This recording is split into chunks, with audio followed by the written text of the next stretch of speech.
Miami Hurricanes just added Carson Beck in the transfer portal, and the ACC is going to have some high-profile transfer quarterbacks next year. Let's bring in the squad. You're talking ball with the ACC squad, sponsored by Game Time. From Florida State to North Carolina, from Syracuse to Miami, and from NC State to California, it's the local experts of the Locked On Podcast Network, bringing you scoops, breakdowns, and the most comprehensive preview of the upcoming ACC weekend. Hang on, it could get loud, it could get heated, and it will definitely be fun. Squad up, you're part of the ACC squad. Shout out to the everydayers, and thank you so much for making the ACC squad your first listen and your first watch today. We're free wherever you get your podcasts. Free on YouTube, part of the awesome Locked On Podcast Network, your team every day. I am Alex Donno from Locked On Canes and Locked On ACC. We got Jackson Holzer from Locked On Syracuse, Brian Smith from Locked On Seminoles. The prodigal son has returned. We got Grayson Boone from Locked On Wolfpack, Isaac Shade from Locked On Tar Heels. On this episode, we are going to give our takes and our predictions on the national title game. And do we claim Notre Dame? I know Notre Dame is not technically ACC in football. Everyone, like me, you're all shaking your heads, though. But we'll talk Notre Dame versus Ohio State. We'll talk about Clemson and Miami finding new defensive coordinators. Miami also added their new starting quarterback late the week, Carson Beck from Georgia. So, friends, some of the high-profile transfer quarterbacks who are projected to start next year: Beck at Miami, Thomas Castellanos now at Florida State. He went ACC to ACC. Miller Moss at Louisville, Darian Mensah to Duke. We'll ask Jackson if their starter came in through the portal. Ricky Collins now at Syracuse. But first time, long time seeing Brian Smith. So, Brian, I'll let you buy the first round. Which ACC team do you think has won the transfer portal when it comes to quarterbacks? I'm going to cheat on this one. I'm going to say Louisville because I trust Brom. Miller Moss. It's not a bad call. He's a really good quarterback, but Brom's an even better quarterback coach. So, and I also like Isaac Brown, who's from your neck of the woods. Handing him the football is a good thing. 2nd down and 3 is always great for quarterbacks. So I'm going to go Miller Moss and Louisville. I know everybody's thought I was going to say Castellanos, but there's still too many moving parts for me with Florida State to guarantee that. That could be a tremendous opportunity. Is Castellanos going to give you the whole season, or after 8 games, is he going to say, no mas, I'm out? Well, I'm not going to comment on that right now, but Cam Ward. Hey, it didn't even Cam Ward gave you 12 and a half games. So that's true. 4.5 more, Donno. Congratulations. Yeah, I'll take it. Meaningless bowl game. He doesn't play after the second half. Hey, bowl games aren't meaningless. They're not meaningless. Come on. Well, because you actually won one. This is me pouring one out for the bowl games because they're dead and done and gone. Shade is not playing around today. So. No. He's throwing shade is what he's doing. I'll go I've thought about starting a segment called Throwing Shade. I think that needs to happen. That is too good. Yeah. I like that. Yeah. I like that. Allow myself and the Wolfpack to sit that one out this week. Isaac got the break. We know why Kenton's not here, right? Look, DB, what a miserably refereed game that was. Awful. Can we just go to the hardwood for a second and say that? Oh, sure. Awful. It was a ridiculous display, I guess, if you want to consider that, of basketball. It wasn't quite basketball, but it was something. No, both teams were just bad. Gosh. Anyway, sorry. Now, Jackson, there's been some quarterback news at Syracuse over the past week. Kyle McCord had been seeking the waiver to play an extra season, but he didn't actually wait for whether or not he was going to win the appeal. He decided, it was last Friday, McCord decided he was going to go pro and not, wait on the results of that waiver process. So what does Syracuse do next at quarterback? So first off, I think it would have been interesting to see what the ruling would have been. Because had Kyle McCord been granted a waiver, I think that would have set in motion giving everyone a 5th year of eligibility. I think that would have been the nail in the coffin for that rule, by the way. As far as what Syracuse is now going to do, they already added in the portal. They had a backup plan in case. They were waiting on Kyle McCord, but their backup plan was also someone who I think was going to be okay with potentially sitting for a year. And he's from LSU. It's Ricky Collins. He's a high upside guy. This is a former high-end 4-star recruit in 2023. I'm sure Brian knows a ton about Ricky Collins, but at the same time, we've hardly ever seen him. He's thrown 7 career passes. I cannot tell you whether or not he's going to be good, but I also can't tell you whether or not he's going to be bad. So you know what? Assuming he wins the job, and they're not going to give it to him at Syracuse, he's going to have to earn it. But assuming he wins that job, we're going to find out against Tennessee on opening day in late August whether he's good or not. Ricky's very talented, but I don't think that was what he was hoping the first game was going to be. I'll speak for Ricky on that. Well, what about Grayson and Isaac? What do you think about the quarterback additions? And Isaac, didn't Bill Belichick add? I saw somebody with these flowing golden locks of blonde hair. So Belichick is out there adding quarterbacks as well. Me? I wish it was you. No, Carolina's quarterback room is really weird because Jacoby Criswell, who was the starter most of this year, started the year as the third string quarterback, has another year of eligibility. Max Johnson, who got hurt in the first game of the season, has another year if he wants to stick around and is healthy by that point. Bryce Baker is an early enrollee, just enrolled right now as a highly thought of incoming freshman. Brian can speak more to the national thought on him. But then also Ryan Brown comes in as a transfer. So it's really kind of hard to know what to make of the Carolina quarterback room right now. Go ahead, Grayson. Oh, sorry, my fault. No, I actually love Brian's pick of Miller Moss. I think that was a really good pickup for Louisville, but I'm also interested in Mensah for Duke. I think Duke hit him with a wild overpay. We'll see how that pans out for him, but Mensah had a really good year for Tulane, and I think his game will translate really well to the ACC. So I have my eye on him, but overall, I think Miller Moss may have been the top quarterback coming into the ACC, and that includes Carson Beck, Mr. Donno. Yeah, I don't know. You guys are disrespecting Carson Beck. I'm going to say Carson Beck. Thank you, Carson Jackson. Beck. I'll say it. Now he's bad. Okay. I'll say it. I think he stinks. I think here's the inaugural throw-in shade right out of the gate. You ready? Georgia is a better team without Carson Beck at the end of the year. Fact. Because they have a bajillion guys. Like, what is that saying? That their backup might be It says better? that Carson Beck wasn't doing enough to make those dudes awesome. There was a Means program he was named in the Alabama that benched their starting quarterback at halftime of the national championship game. The backup quarterback was Tua Tagovailoa. The starter was Jalen Hurts.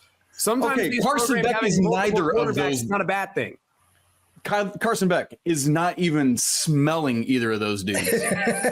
He's going to be drafted. I mean, I don't know if he's going to be the number 1 overall pick like Cam Ward is about to be, but Carson Beck is going to be drafted. And Carson Beck did not have the weapons people thought he had in Georgia. I mean, they led the country in wide receiver drops. He also didn't have a good offensive line this year. And at least, listen, we can criticize Miami all we want to, but one thing you cannot criticize about Mario Cristobal is the offensive line. I mean, first time in my life I've covered a team between the Hurricanes and the Dolphins where I've not had to worry about an offensive line. So Carson Beck is going to have a lot more time to throw at Miami than he did the last year at UGA. And be in the ACC rather than the SEC, which, that's helpful. I'll ask Defense this too, optional. Donno. Does his elbow surgery bother you at all? Like, does that bother you in the slightest that potentially you're paying for damaged goods here? Yeah, no, that's a great point. Like I worry more about that than I would about the actual performance on the field last year. So what the elbow injury is likely going to cost him is he's not going to be able to be a full go during spring football, which it puts you at a little disadvantage. I think he's going to be able to throw a little bit in spring, but certainly not be a full participant in practice because you just can't risk it. Seems like he's going to be good to go by summer, so he would be ready for the start of fall camp. But yeah, in the meantime, like I'm going to need Carson Beck to do whatever he can when it comes to film study, learning Shannon Dawson's offense, getting comfortable with his teammates, because he's not going to be able to do a whole lot of physical stuff for the next few months. So I think the mental reps get even more. It does. Like, I think he's going to be okay. Like, I'm not expecting him to enter the season injured, but what I worry about is the elbow recovery costing him, reps in spring football, which I do think are valuable. Because it's essentially Tommy John surgery, isn't it? It's UCL. Yeah, it's a little different. Like the way they do it for football versus the way they do it for baseball is a little bit different. But yeah, it's essentially that. But it's actually has the same surgeon that Brock Purdy had for a similar procedure, and he seemed to have had a pretty quick recovery from that. So, fingers crossed he's going to be okay, but he's got to rock the rehab and he's got to rock the mental reps. I think assuming that Carson Beck is healthy, I'm not going to say he will be the favorite, but he will be a favorite to finish first team All ACC.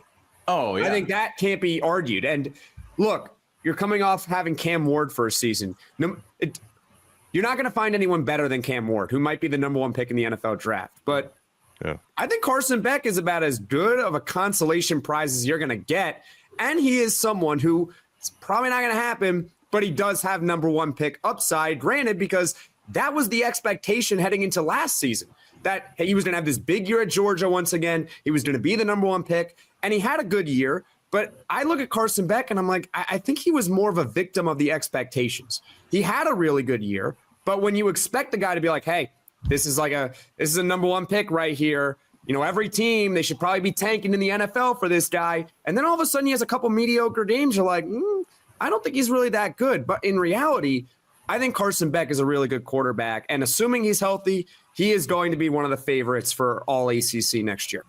For a second there, I thought you were talking about Kyle McCord. That storyline sounded almost honestly identical. is Kyle That's McCord. a great point, GB. Hey, Donno, Donno, has Beck come out and said how much of a role going to be with his girlfriend was? And not that that's not a good reason to go. That's a great reason to go. But it's just funny in an NIL era that it's no, it's still about where's the kid's girlfriend, right? How often, even pre-NIL, was that the thing we're looking at? Yeah, he's only done one interview that I've seen, and it was with 24/7 Sports, and I don't think that came up. But okay. he's already been in a couple of TikTok videos with Hannah Cavender. She and her twin they're good, very good basketball players, but they're TikTok stars, and so he's been in a couple of TikTok videos with Hannah, and so I'm sure that played a part in it. Again, for as good of a recruiter as Mario Cristobal is, probably the number one recruiter in this situation was Hannah Cavender. That's right. Cristobal, I would imagine. Yeah, so Coach Cristobal should probably send her a nice little thank you basket. Absolutely. I mean, and maybe she gets a referral bonus or something. I don't know how that works, but they gave him a $4 million check. There is your thank you basket. Yeah. Well, you bring up the $4 million, and it's we talked about Darian Mensah earlier, who I think is going to be a good quarterback at Duke, had a great year at Tulane. But it's funny because Mensah committed early in the transfer portal, and then there were all these reports. And listen, I assume that these are somewhat accurate, that he signed a 2-year, $8 million NIL deal with Duke, which is $4 million per season. And then, a few weeks later, Carson Beck signs with Miami for reportedly somewhere between 3 and 4 million for one season. I keep seeing these headlines and I think people just love to smear Miami. It's Carson Beck becomes the highest paid player in college football history. But it's wait, he might be making less than Darian Mensah. People seem to have forgotten about Mensah. It's still Duke football. I don't know if anybody believes it. That's a good point. Yeah. If he signed for Duke basketball, that would be all over the front pages. That's because it's more realistic. Yeah, right. That's a good point. Well, I want to talk coaching changes as well. There's a couple new defensive coordinators in the ACC. I thought Clemson made a very interesting hire, someone with head coaching experience. I mean, right now, I guess you can't have the Brent Venables reunion just yet because he's still employed by Oklahoma. But hiring Tom Allen, you could have done a lot worse than that. You guys want to keep it locked right here. We're only getting started on this brand new episode of The Squad. Oh, I love the action that we've been getting on FanDuel, America's #1 sportsbook. From the first whistle to the final drive, FanDuel makes the NFL playoffs even more exciting. Right now, new customers can bet $5 and get $300 in bonus bets if you win your first bet. It's $300 to keep the action going. The FanDuel app is easy to navigate, and the variety of bets keep every game exciting. Plus, when you win, you get paid instantly. No waiting around for your winnings. Whether you're betting on your favorite team or just looking to add some extra excitement to the playoffs, FanDuel has you covered. Just visit FanDuel.com to join today and get started with $300 in bonus bets. That's FanDuel.com. Make this playoff season unforgettable with FanDuel, an official sportsbook partner of the NFL.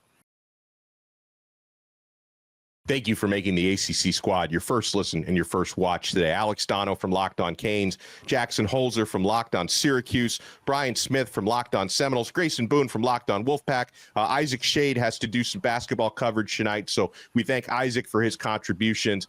Now, you guys, we'll circle back to Miami, who hired their defensive coordinator from Minnesota, Corey Heatherman. But then a couple days after that, Clemson gets their new DC. They go and poach Tom Allen from Penn State. Obviously, Penn State had a really good year, getting to the semifinal of the college football playoff. And I like the move for Allen. Like his personality seems like it's going to mesh pretty well with Dabo Swinney. And this is also someone with a lot of years of head coaching experience, was at Indiana as their head coach. So I really like this move for Clemson. And you guys, I give Dabo a lot of credit for, despite an ACC championship season, he realized our defense was not up to snuff. We needed to go out there and upgrade.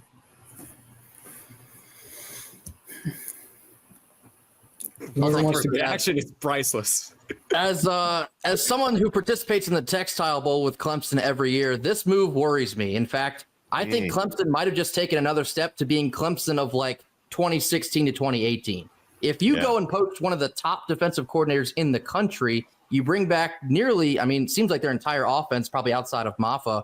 Clemson's going to be a force to be reckoned with in 2025. I think Tom Allen's a fantastic defensive coordinator. He had Penn State rolling with nearly anyone. He held Ohio State to only 20 points. I think that's something to tout around. I think Clemson's going to be real dangerous with Tom Allen.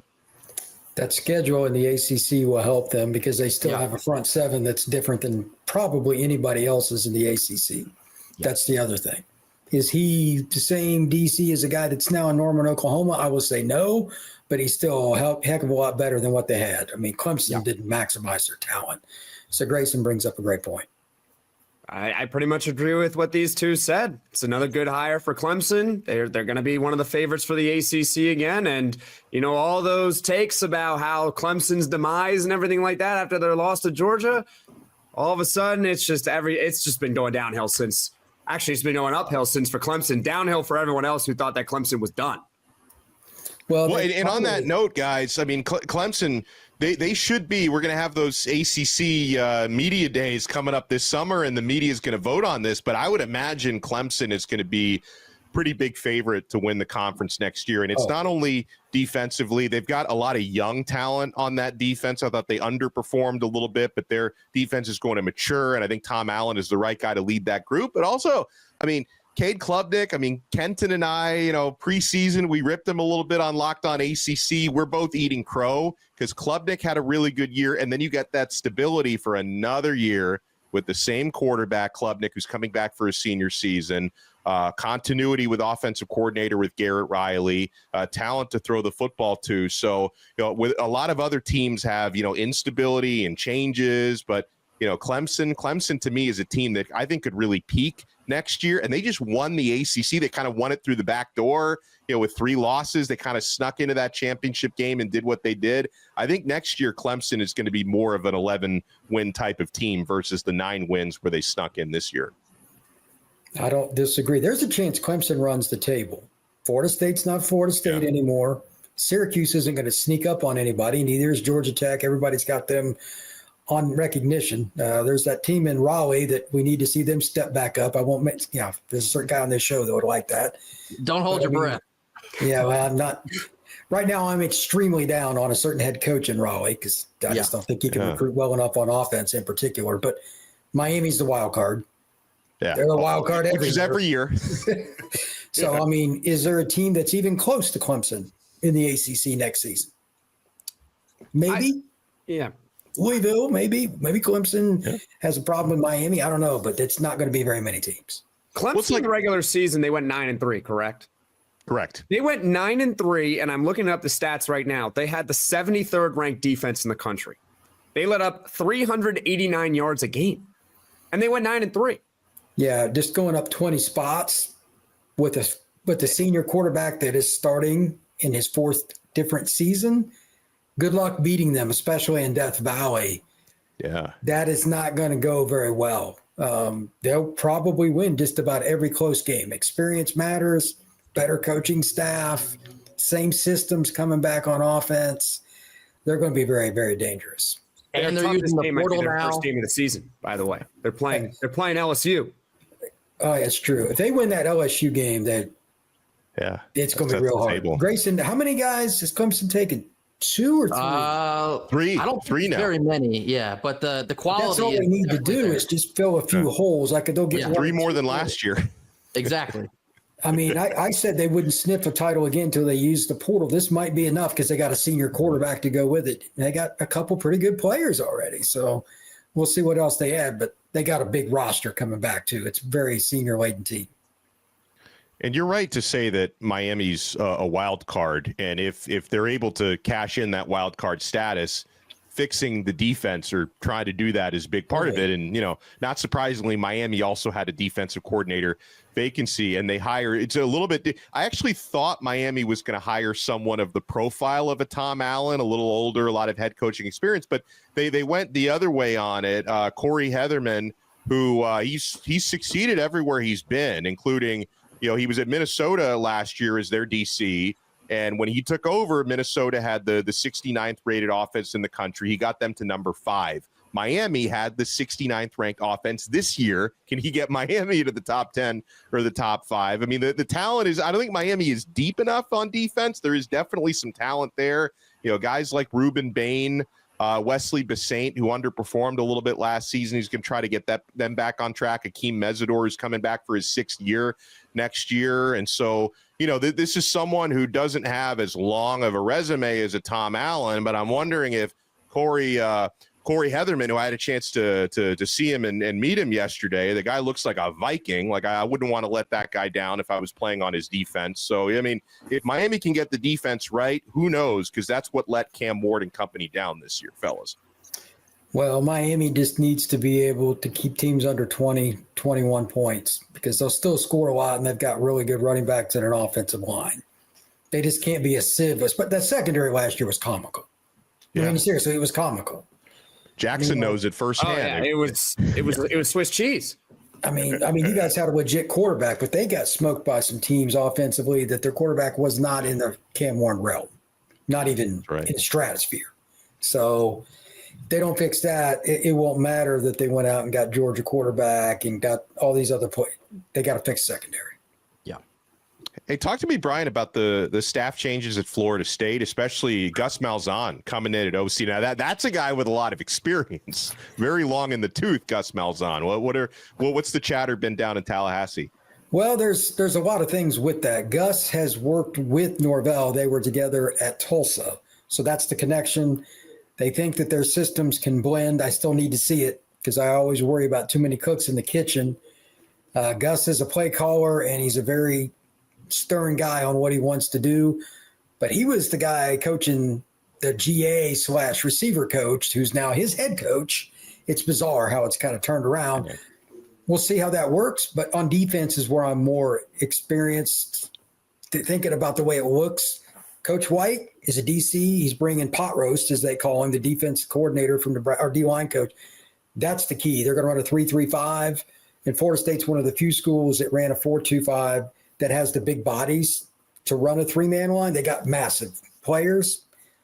I think that'll be the biggest change. And they brought also Evan Cooper from Nebraska, who's a South Florida guy. He played at one of the public schools in Miami back in the day. I think they're recruiting better already. They've got guys that have continuity, that know each other. There's no way it's going to be worse than it was last year. First off, I know that's not even like jumping over an inch, but still, they could be one of the most improved teams in the country, that potentially. So I like what they did. I'm surprised that they did as well as they did, but they went out and spent a lot of money too. You lost me at pot roast. I think if you can't get it done with a man named pot roast, just blow it all up. It's not even worth trying anymore. If you can't get it done with pot roast, that's incredible. Well, Terrence Knighton's his name, but everybody calls him pot roast. That was his nickname when he was in the NFL, and it's just stuck. And he likes it, so we just call him pot roast. You can't win with pot roast. You drop the lawsuits. You just cancel the football program. Here we go. They're so irrelevant. Yeah, I don't Are those lawsuits still going? Like, I feel like, back when Florida State was coming off 13-0, 13-1, every day people are talking about the lawsuits. I haven't heard a peep about those for like 3 months now. You and me both. And for the record, as I state all the time on Locked On Seminoles, I hate covering the lawsuits. It is so boring. Yeah. Because these lawyers are all just posturing and making crap up as they go. I have no interest in it. When somebody decides something, I'll report it. Until then, not so much. Well, maybe they realize that if they leave the ACC, they're probably not going to be in a Power 5 conference anymore. So they might have to go elsewhere.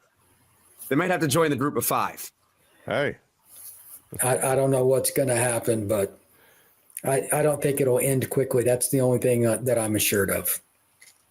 They could go independent like Notre Dame, who's playing in the national championship game, but the Buckeyes are big favorites. Let's talk about what we think is going to happen on January 20th when Ohio State takes on Notre Dame. You guys want to keep it locked right here. We're not done yet on the ACC squad. Guys, I love PrizePicks. I've been playing PrizePicks since 2021, so to have them aboard with us on the Locked On Network, I love it. PrizePicks is the place to get real money sports action. With over 10 million members and billions in winnings, PrizePicks has changed the game in daily fantasy sports. Whether it's the playoffs or regular season, PrizePicks has made it easier than ever to win big while enjoying all the football action. It's playoff time, guys. There's no better way to get in on the action than with PrizePicks. Here's how it works. So easy, even I can do it. You simply pick more or less on at least 2 player stat projections. And if your picks hit, you could win up to 1,000 times your cash. That's right, 1,000 times your money just by making a few simple picks. For me, I'm all about the hot takes this season. This week on PrizePicks, I'm looking at Lamar Jackson for more than 250 passing yards, Travis Kelce for more than 70 receiving yards. It's fun to predict, and it's easy to play. Plus, with PrizePicks Flex Play, you can still double your money, even if one of your picks doesn't hit. And with the app, you get your winnings fast, sometimes in as little as 15 minutes. Ready to run your game this football season? Download the app and use code Locked On College, all one word, Locked On College, to get $50 instantly after you play your first $5 lineup. That's right, $50 just for playing. Don't wait. Take your game to the next level with PrizePicks. PrizePicks, run your game. The Locked On ACC squad, thank you for making us your first listen and your first watch today. For your next listen, check out our guy Spencer McLaughlin on Locked On College Football. He does an awesome job. I'm sure he'll be talking about the championship game coming up. Locked On College Football, it's available free wherever you get your podcasts and available free on YouTube. Now, first and foremost, I like the reactions you guys gave me at the top of the show when I asked if we in the ACC, if we're claiming Notre Dame, because my guy Kenton said earlier this week on Locked On ACC, he wants to claim Notre Dame. Now, I'm a Miami guy, so I've hated Notre Dame since the 80s, and yeah, I'm old. So I cannot claim the fight. Are any of you in here claiming the Crying Irish this week? No. Notre Dame does its own thing. It's an independent, but they're smart on how they do business. That's what it is. If it was basketball, you have me. If we're talking about the NCAA tournament championship, Ohio State versus Notre Dame, it would be a very weird matchup for basketball. But you got me there because Notre Dame's in the ACC. Not in football, though. Last time I checked. We did get that 1 year, the COVID year. They were football members for that 1 year, so we had them then. I couldn't believe the ACC just folded like that and just let Notre Dame walk all over them for only 1 year. That was pitiful. Yeah, let them come in, win the championship, and get right the hell out. It was crazy. Now, what do you think? What do you guys think is going to happen on January 20th? I'll let Jackson start, and we can go around the table. Because personally, Notre Dame, I don't think they have the firepower to hang with Ohio State. Notre Dame, I think, has the defense to make the game close for a while and interesting. But at a certain point, Ohio State, who also has a heck of a defense, I think is going to run away with this one in the second half and probably win by double digits. Yeah, I'm pretty much in agreement with you on that. I think this could be one of those games where it's one possession in the fourth quarter, and then the final score looks a little bit different than how the game actually goes. I think it's going to be relatively low scoring. But if I had to make an early prediction, I would say Ohio State 24-10. I think these are two defenses that are outstanding. And we know that, Ohio State's offense is great too, but you can stop them. It has been done before. They can be somewhat stopped. They can be somewhat slowed down at times. But I do think they have just a little bit more firepower against a team like Notre Dame. And they're just going to have that late field goal, late touchdown. And I just think it's going to be 24-10. Go ahead, Grace. My worry for Notre Dame is Riley Leonard as a passer. We know he's a great athlete. He's very good at running an RPO, especially when you have Jeremiah Love in the backfield. That always helps as well. But I'm not convinced that Riley Leonard can get it done well enough through the air against this Buckeye defense. I, too, think Ohio State's going to run away with it late. I got them by at least 10. I think it's going to be somewhere in the ballpark of like 31-20. Buckeyes 31-20. I've got 31-21, so Grayson and I think alike. Yeah. Notre Dame has so many moving parts on their offensive line that it's insane. Their right guard shouldn't play, but he might have to. Their backup left tackle might be replaced by the guy that he took over for earlier in the year, but he was playing guard. They've got musical chairs on the O-line. How do you think that's going to go against four guys that are going to play in the NFL on the D-line from Ohio State? Probably not well. No. Yeah, it's a war of attrition, and Ohio State's had a lot of problems up front with injuries too, but Notre Dame's a mass unit. Like, they've lost like 4 or 5 starters from their defense, and they're still unbelievable. It's unbelievable what Al Golden's done. But at some point, even if it's just one play where one of those guys hits a big play, do you really think Notre Dame's going to be able to win? The only way they can, in my opinion, is if they get a freebie off a block punt or something which they're great at. They need a free touchdown. And I'm not trying to pick on them, but Ohio State staff has puckered before. If Notre Dame got up 14-3 because of a big turnover, a pick six or something, that would be their chance. They can't play from behind. Yeah. So if they play even or up, they got a chance. But after the first quarter, if it's not that way, Notre Dame's trouble. I'll say this, too, about Ohio State. They definitely have that team of destiny feel to them right now. After they got embarrassed by Michigan, the SEC comes up to the shoe, and they trounce them. They get a rematch with Oregon, beat them by 20. And then you face Texas in Dallas, and you get the 80-some-odd yard fumble recovery through the heart of Texas, they're calling it. This looks like a team of destiny if I've ever seen one. So if that isn't reason enough, I think the Buckeyes are going to take this one. That's fair. Yeah, boy, was that an awful call by Sark to do that toss? Man, that was one of the worst calls I've ever seen in the red zone. Oh, my goodness. They had 1 yard to go and they had a first down. Come on, man. Come on. You're freaking Texas, bro. Yeah. Come on. You know what's going to be interesting, though? Let's say Ohio State wins this game. They still lost to Michigan. They did. So I would very curious. I got to find Ohio State fans here and ask them, okay, would you prefer to win the national championship or beat Michigan?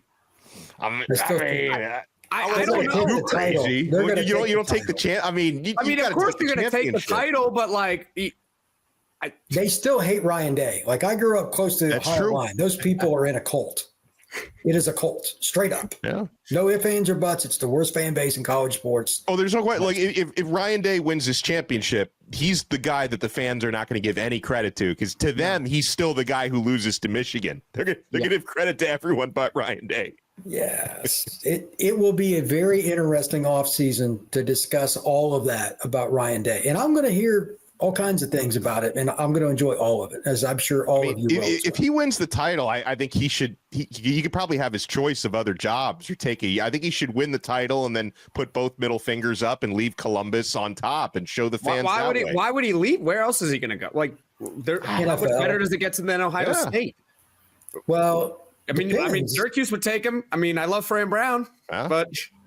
Okay, here we go. That's my point. Where else are you going to go, man? You're at Ohio State. You can replace Mike Norvell after he wins 4 games next year. You're going to go to Florida State? Have you seen the meme where it's like, I accidentally became important at work and it's ruining my life? That's Ryan Day. He is the living embodiment of that. Yeah. That is a great meme. That's fantastic. Awesome. That is absolutely fantastic. Well, on that note, I want to thank everyone for making the squad your first listen and your first watch today. A huge shout out, of course, to Jackson Holzer from Locked On Syracuse. Make sure you check out his work. Brian Smith at Locked On Seminoles, Grayson Boone, Locked On Wolfpack. I am Alex Donno from Locked On Canes. Make sure you smash that like button and subscribe. And of course, you could be listening to this on any of our channels or on Locked On ACC. Make sure you subscribe to all of them on Apple Podcasts, Spotify, YouTube, wherever you get your pods. And we'll talk to you next time on another episode of The Squad right here on the Locked On Podcast Network. Your team every day.